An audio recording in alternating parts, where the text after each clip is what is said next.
Iran आणि इस्रायलची युद्धविरामाला सहमती। अमेरिकेचे राष्ट्राध्यक्ष डोनाल्ड ट्रम्प यांची घोषणा। 24 तासानंतर 12 दिवसाच्या युद्धाचा शेवट होणार, डोनाल्ड ट्रम्प यांचा ट्विट। दरम्यान इस्रायलसोबत युद्धबंदी संदर्भात एकमत झालं नाही।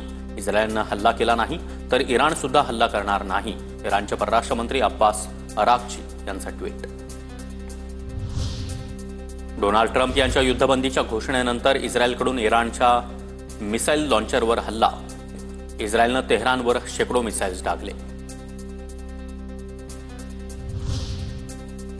तर इराणी मिलिटरीकडून अमेरिकन एअरबेसवरील हल्ल्याचा व्हिडिओ ट्विट। कतारमधील अमेरिकेच्या एअरबेसवर इराणकडून हल्ला। एक आठवड्यापूर्वीच कतारमधून सर्व लष्करी उपकरणं हटवली होती। इराणनं रिकाम्या हवाई तळांवर हल्ला केला, व्हाईट हाऊसकडून स्पष्ट। तर कतारमधील अल उदेद एअरबेसवरचं नुकसान नाही, अमेरिकन अधिकाऱ्यांची माहिती।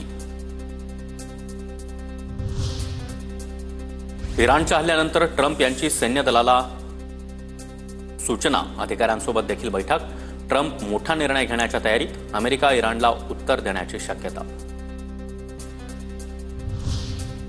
इस्रायलसाठी हेरगिरी करणाऱ्या मोहम्मद अमीन महदवीला इराणमध्ये फासावर लटकवलं।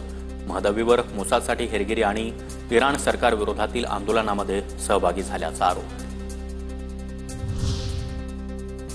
इराण इस्रायल युद्धाचा खाद्यतेलांवर मोठा परिणाम। जगभरातून मागणी वाढल्यानं घाऊक बाजारामध्ये किलोमागं 3 ते 4 रुपयांची वाढ। इराणनं अमेरिकन एअरबेसवर हल्ला केल्यानं जगभरात चिंतेचं वातावरण। भारतीयांना सावधान राहण्याचं कतारमधल्या भारतीय दूतावासाचं आवाहन।